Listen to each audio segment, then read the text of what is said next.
Good evening, Flosstube. It's your girl Lori, also known as Sharky Stitcher on this channel and on Instagram. We talk about cross-stitching on this channel, and that's pretty much all there is to it. So, hi guys, it's been a minute. I've had some life things going on, which have been a little distracting and have been taking me away from stitchy time. Nothing bad or anything like that. I'll let you guys know, what's going on there.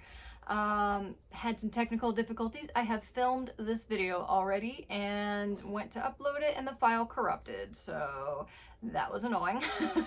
And I'm going to try not to forget anything. I did forget stuff when I filmed that video, so I guess it kind of works out that I'm filming this again, but I hope I don't forget new stuff this time. So probably how this video is going to go is I got a little bit of haul to show you guys, got a little bit of stitching, not a whole ton, to show you. Then the life updates, I guess, would be a thing, and I'm going to save the life update for the very end because I know some of y'all don't care, which I'll take that personally. It's fine. Some people are just here for the stitchy, and that's all good. I'll take you either way. But I'll save that for the very end because I will probably ramble about it a lot. So yeah. But in the meantime, since I saw you guys last, I was getting ready to enter stuff in the fair, and I got me some ribbons. Yay! So if you're on my Instagram, you already know what I won. So my Chatelaine design here, Autumn Dusk, took Best of Show and first place in the larger than 16 inches category. Miss Pisces, so you can see just the lower bit of her right there. She took first place in the beaded category. Sun Dragon by Teresa Windsor took first place in the 8 inches category, and then can you even see it? Nope, it's up there though. My little mushroom from Chatelaine Designs got first place in the smaller than 5 inches category. So yay, that was exciting. I'm pleased that I won a Best in Show for a Chatelaine design. That was actually my first time entering a Chatelaine, that one and the mushroom. So I didn't want to enter my Taj Mahal just because it's big and I don't want it to get broken, and the framing was expensive. Like, I just was like, yeah, nah. I know it probably would have taken Best of Show, probably, but I was just like, it'll just be Best of Show in my heart. I didn't want to risk taking it and something happening to it. So, but there's the fair update. So that was nice and quick. Let's go into the haul, because there's not a whole lot of haul. I could get a little rambly on the haul too, though. Okay, so one thing I got here, let's see. I got some PDF patterns. This one I got, this is a new designer to me. I think it's an Italian designer. I'll have to link it down below. I got it off Etsy. It's a little Halloween design. I thought it was cute.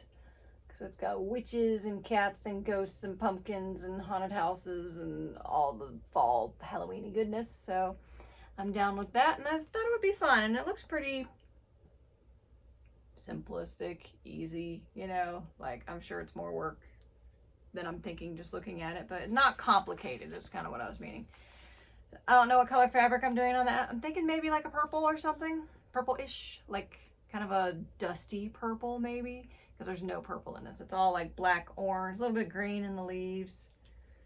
Mostly black and orange. A little bit of white too from the skeletons and the ghosts. So maybe a slightly tinted color, And then this is from, oh my gosh, names, I'm the worst. Mama Witch X Stitch. I got several designs of her. She's got lots of cute stuff. Let me see. Try not to knock everything off in the world over here. She has these designs called Adopt a Ghost. And this is the one that I stitched last year. I think it's super cute. This is on a piece of Galaxy. I keep wanting to finish this, but because I love this fabric, I don't want to cut any of it away, so it just stays like this. But I think it's super cute. And all of her designs are kind of like this. They're pretty simple but cutesy. So... and they're usually a little bit silly, I guess you'd say too, or whimsical. And so this one that I got several. I'm not going to show you all of them because I didn't print all of the pictures of the finished design because I was trying to save printer ink, So, but this is called Busy Evening. It's a little mouse in his little home setting up for winter. I just thought it was cute. And I like the colors. I like that it's on a dark fabric. I'll probably also do it on a dark fabric. Opalescent, most likely. My thing though is I have a hard time finding black, solid black opalescent. I don't think they make that from Zweigart or whatever. I think it has to be dyed. So, and usually when people dye black, it's kind of like, has a dirty chalkboard look, and I want black like my heart. So, but we'll see there. Oh, let's see. Okay, this is an out-of-print Mirabilia. This one I didn't pay too much attention to, and then some people are stitching it, and I got to looking at it, and I was like, oh, I want her. And this is English Roses.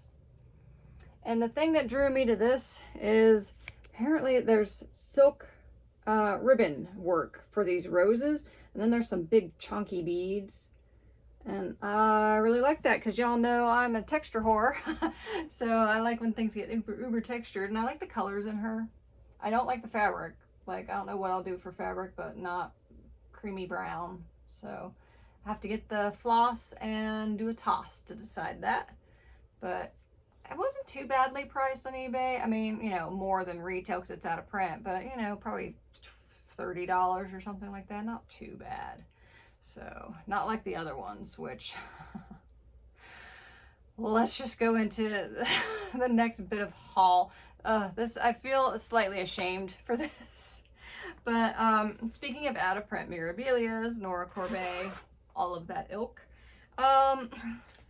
I kind of ignored a lot of them because I took a stitching hiatus, and when I came back, that's when a lot of the Mirabilias were out of print and were going for ungodly amounts on eBay. And I was kind of like, la la la la la, not going to look at them because they're too expensive, whatever. But there's one that I keep looking at, and I've decided I want to stitch her. So I'm making a plea for Tiger Lily.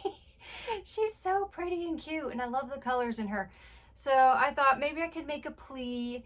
You know, if someone either has her for sale not over $100, or if you have her and are willing to loan her to someone who's bought all the floss, you know, that way I can stitch her up real quick and get her back to you. I'll pay like a rental fee, and I don't know, I got some out of print Mirabilias that maybe we could trade. I've got some Clay by Kim's maybe you want to trade. So just thought I'd put a plea out into the universe. If you have Tiger Lily and would be willing to loan her to me or sell her, I'd kind of like to have her because I think she'd look good on a lot of different fabric colors. I don't have fabric pulled for her yet, but I have several pieces that will do, kind of an olivey greenish, I think.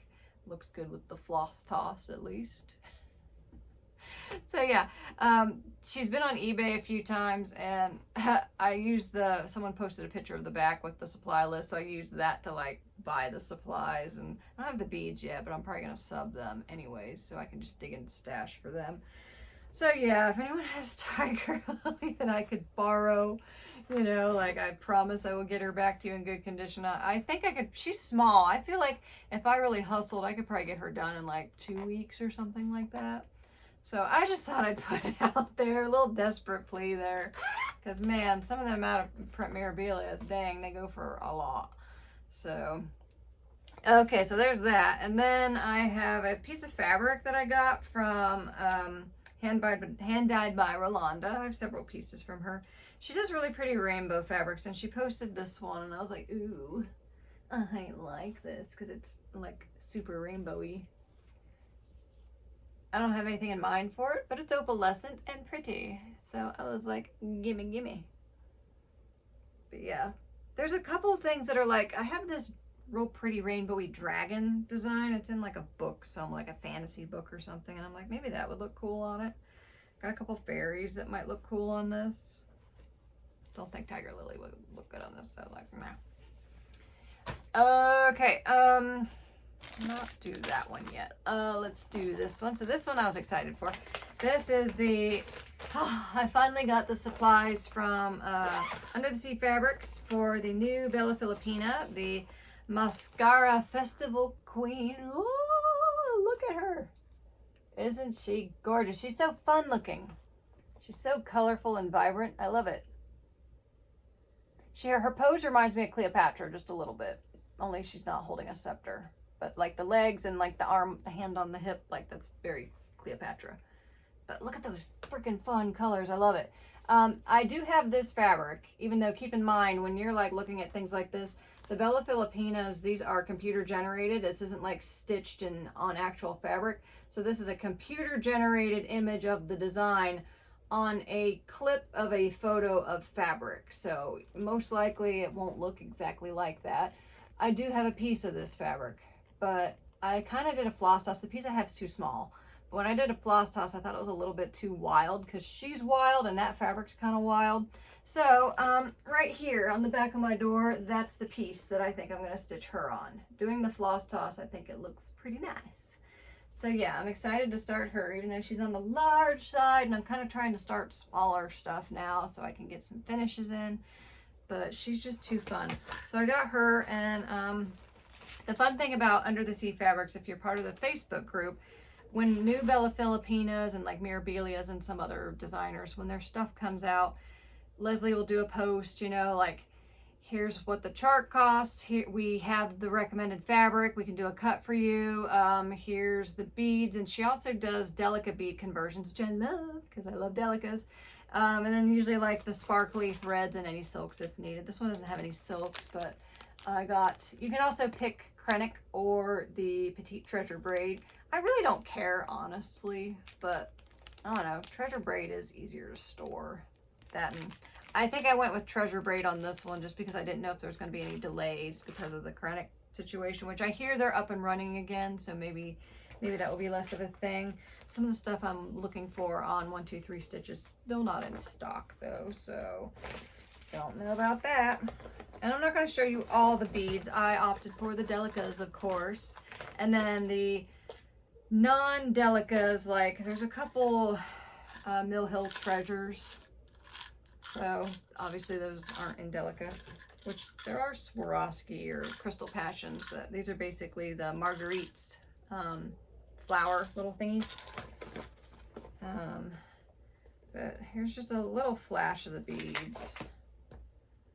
So they're bright colors, just like her. Obviously, I am excited about these ones. These are like a peacock colored bugle bead. She has like fringe on her outfit that looks really cool. So I'm excited about that.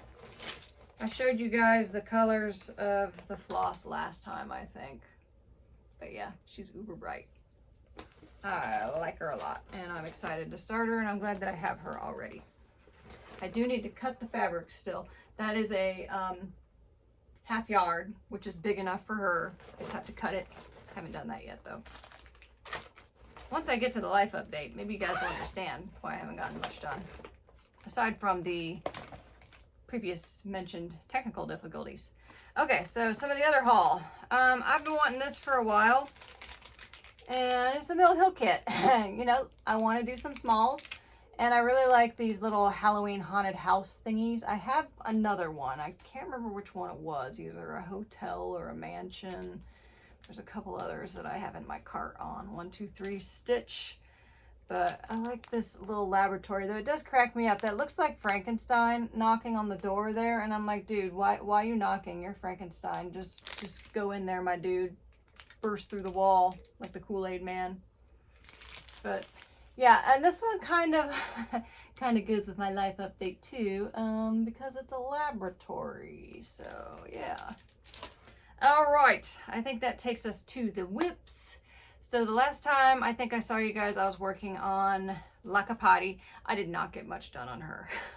I'm not even going to show you. I put her away already. She's just a yellow blob right now. And I wanted to work on her, but you know how sometimes you have a design and like you're getting it started and it's just kind of going a little slow and you're limited on stitching time. So I need something that really pulls me to be on my stand so that way I can actually stitch. So I decided to pull her off, even though I usually like having more done before I rotate a design off.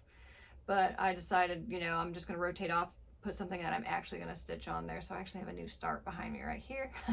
But before that, let me show you my beaded hummingbird tile. I got a little bit of progress on this and I posted some of this on my Instagram. I added some extra stuff. So I started filling in some of these little backstitch flowers in here. I backstitched the center hibiscuses and I added some French knots in whisper thread to the stamens of the hibiscus flowers because they looked naked without it. Like there were some backstitch like crisscrossy things and they just kind of look like little spiders to me. And I thought, you know, most hibiscuses have those really fuzzy yellow thingies on there, and I thought it went well. So I went with it. Sorry this isn't showing up too well for you guys. I do have close-ups on my Instagram if you'd like to check them out. But now I'm backstitching these buds, and ugh, I hate backstitching, so it's going a little slow. But slowly but surely we're getting this one done. So once I finish doing all this stuff up here and backstitching everything, and everything's done, I'm probably going to start beading and work my way down and then scroll. And because I haven't got a lot done down here, like this, all this bit that's up here is not down here. But I've been waiting to scroll because this scroll frame's like annoying to move. So I don't want to until I have to. And when I have to, it will be all that is left. So that's exciting. I could crack this out, but I'm enjoying it. So no rush. All right, so now we've gotten to my new start. I decided that I wanted to start the Deadly Aquarium Sal by Lola Crow. So fun. I waited until the design was fully released because I like to start in the middle. And the closest thing to the middle was the lionfish. So I started with Mr. Lionfish, and I was going to finish him, like do a thing, move on to another thing. But then I got distracted and I went all over the place, as you can see. Because like literally I was like, oh, I'm just going to do this guy. And then I'm like, oh, you know what? This color's also here, so let's go there. And then it was like, you know what? I kind of want to frame some more stuff out. So yeah, I went a little wild. That night, I don't know, I was like, I really wanted to do that seagull. And then I was like, finish the seagull. But then I was like, no, I'm going to do stuff over here. I'm going crazy on this design. I finally have a little bit of a game plan. Like I really like the colors that are going on over here. There's like a little tide pool section here, and there's like a cave here. So I've decided I'm going to kind of concentrate here and then work my way up because there's a shark right about right there that I'm excited to get to, of course. So, but I'm trying to rein it in and, you know, back it up a little bit. But anyways, that's a decent start. This is 6 pages and this covers 3 pages right here. So I'm excited with that. This fabric is basically a solo. I got it from the Friday Night Fight Night from Bestitch Me. I think the closest color to it is Jellyfish Fields.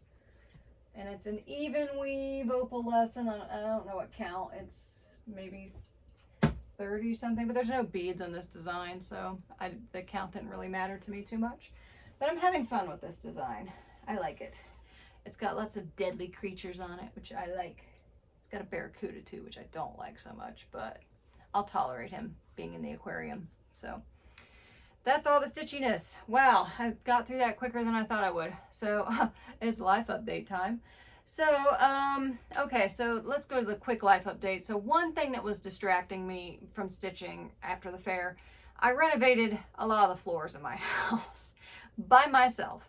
The only help that I had was my dad brought the trailer because I ripped up my old carpet and old subfloor, which that carpet, oh my God, it was gross. And I went with a rollout vinyl basically that looks like wood.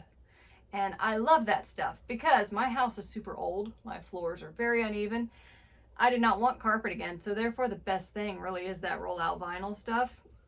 It feels really nice on your feet, but because it's all roll out in one sheet, since the floor is really uneven because the house is old and there's not a straight line anywhere, I don't have to worry about like gapping forming from like actual planks. Also, you basically cut it to side, roll it out, and that's like it. You smooth it out. You don't even have to glue it down except for like at seams and stuff like that, which I actually haven't done that part yet, but it blends in so well you can hardly tell, like unless you like get down there and look at it. So, but yeah, did that all by myself. That was a lot of work. I took like a week off of work to do it all, and oh my gosh, I got really handy with a circular saw, and I was terrified every time I turned that on that I was gonna, you know, knock fingers off or something like that. So that, and it's just so loud, you know, it's, But so yeah, that took up a lot of my time. So I wasn't stitching because I was working on my floors.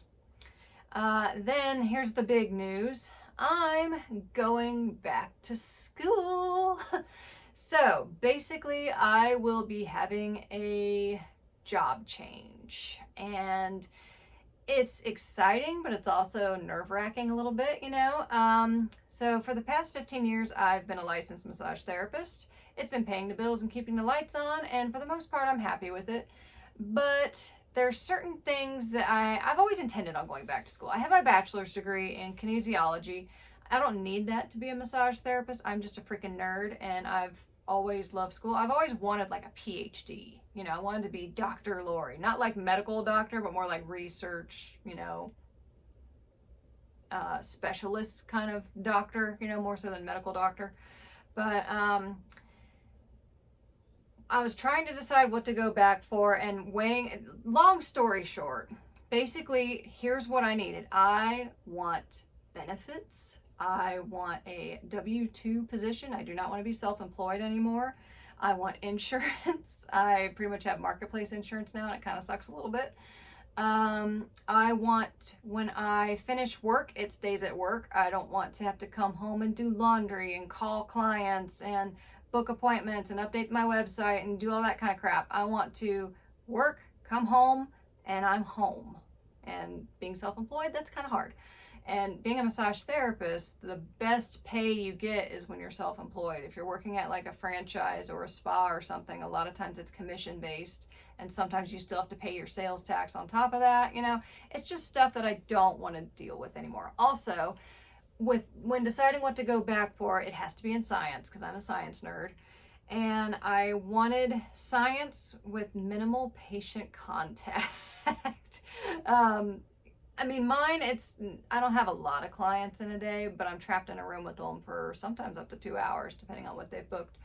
So, and I also want it to pay pretty decent, you know, so like, because my true love is like ecology, you know, but I minored in oceanography, so I got to play around with what it would like to be a marine biologist, and I didn't want to have to hustle for my work. So that's all part of the go to work, come home, you know, type thing. I don't want to have to like hustle for grants or funding, alter my research to suit whoever's paying for the funding kind of thing. So I decided probably the best job for me would be like working in a lab somewhere. So long story short, to summarize it, I have applied for a program for a medical laboratory scientist. Basically, that job is the person in the labs who does the actual testing. There's microscopic work, there's blood work, there's urinalysis, there's toxicology. There's a lot of things you can do with it. You can go into forensics. That's interesting. I really like true crime. You can go into cancer research. Lots of other, you can do like fertility type stuff. Like there's all kinds of things you can do with it. So I was attracted to that. And then when I spoke with the administrator of the program, I was on the phone with her for like 45 minutes or something. She was actually really cool. Usually I find administrators aren't that open. But basically I found out with this program that I'm looking at, if I get an internship, which I only have to work 1 day a week to do it, and I have to give them a year after I graduate, which this program takes a year. It's basically the tail end of a bachelor's program. You do have to have a bachelor's degree for this, which I already have. And this is a certificate program, so it means basically I can join in the last year, basically the clinical part, and get the certificate so I can, there's like a state board type exam thing for it. So this qualifies me for that. But if I get this internship, they will pay for the entire program for me. And I'm like, that is straight dirty talk right there, because that was another thing that was I was holding off on going back to school. I didn't want to increase my school debt. And then she went on, like, which I've done other research. I was like, what else can you do with this degree? Because, you know, like I said, kind of I would like to have a PhD, you know. So I also thought about going back, getting my master's in like physiology to basically teach anatomy, because that's a big concentration in my bachelor's degree and my current job, you know. So and I like anatomy. I like teaching it and stuff. So that was a thought. But when I spoke with her, she told me about another school in the area. They have a master's, which I had already looked at that, and it's all online. I was like, ooh, that's fun. And she said that they're coming out with a PhD program, and if I got an internship with them, they would not only pay for the program, but all of my past debt. Dirty talk right there. So yeah, that's what I'm looking at. Sorry if all that was boring for you, but basically it's where I'm at. So I'm going back to school. I actually am taking a class right now. From my bachelor's degree, when you join this program, there are certain criteria you have to meet before you can join in the program. So I just had to take one class, and that's microbiology. Somehow I managed not having to take that. I did want to take it as an elective because I've always liked the idea of it. So that's another reason why why I got this laboratory thing, because I'm doing like a laboratory class. Basically, I'm doing my class online. I'm enjoying it. It's fun. So basically what's going to happen if I get into this program, it starts next May. It is going to suck for a year for me because I will be doing this program basically like 9 to 2 to 4, she said, Monday through Friday, which means I will have to work the weekends and some evenings, so I will have no days off, which I have done before. Actually, I did that when I got my bachelor's. I'm hoping that it's not as bad this round, because when I got my bachelor's degree, not only was I working, going to school, having no days off, I was also raising 2 preteen children. I mean, one of my kids still lives at the house, but he's an adult, so I don't have to like take him to school or do stuff like that. So I'm hoping it'll be easier this time, but it will suck, you know, because I have gotten very attached to my days off, because I, for a while there, didn't have any days off. And then I got to where I only had 1 day off. Like, I don't know, I'm kind of type A, you know, so I feel like I'm lazy if I'm not doing anything, kind of thing. So it's gonna suck for a year. Definitely gonna suck. And that was another reason I talked to the administrator to decide if I was gonna do this program, because I thought if I start this program and I have to write reports outside of school and work, I don't think I can do it. And it's pretty much a technical thing. She says there is like a report you have to write, but it's over a long period of time, not like there's one due every week. I was like, okay, I can handle that. I can handle that. So it's gonna suck, but it's gonna be worth it. I'm excited. I'm nervous because, you know, it's like it's a bit of a job change, a little bit.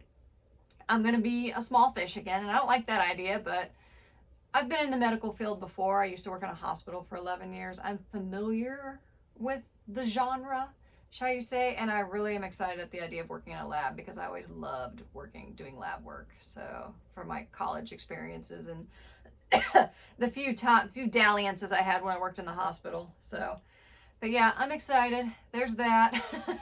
I'll keep you guys updated on it. I don't know when I will hear. I'm thinking maybe January or something. I think they have to do an interview or something before that. I had to submit 3 letters of recommendation, so I've been rounding those up. So getting into the swing of being back in school, woohoo! So yeah, but basically that's it. So if you guys are still here, thanks for hanging out with me. And I will try and post another video not so long as this one. Hopefully, please, fingers crossed, this one doesn't corrupt. If you're watching it now, it was okay, but you know, me filming it now, I don't know. So, oh, I'm still pole dancing too, and that was another thing. I was like, I still want to be able to pole dance, you know, so, because it's a fun outlet for me. So, but yeah, that's the end of the video. I will see you guys next time. Take care and bye.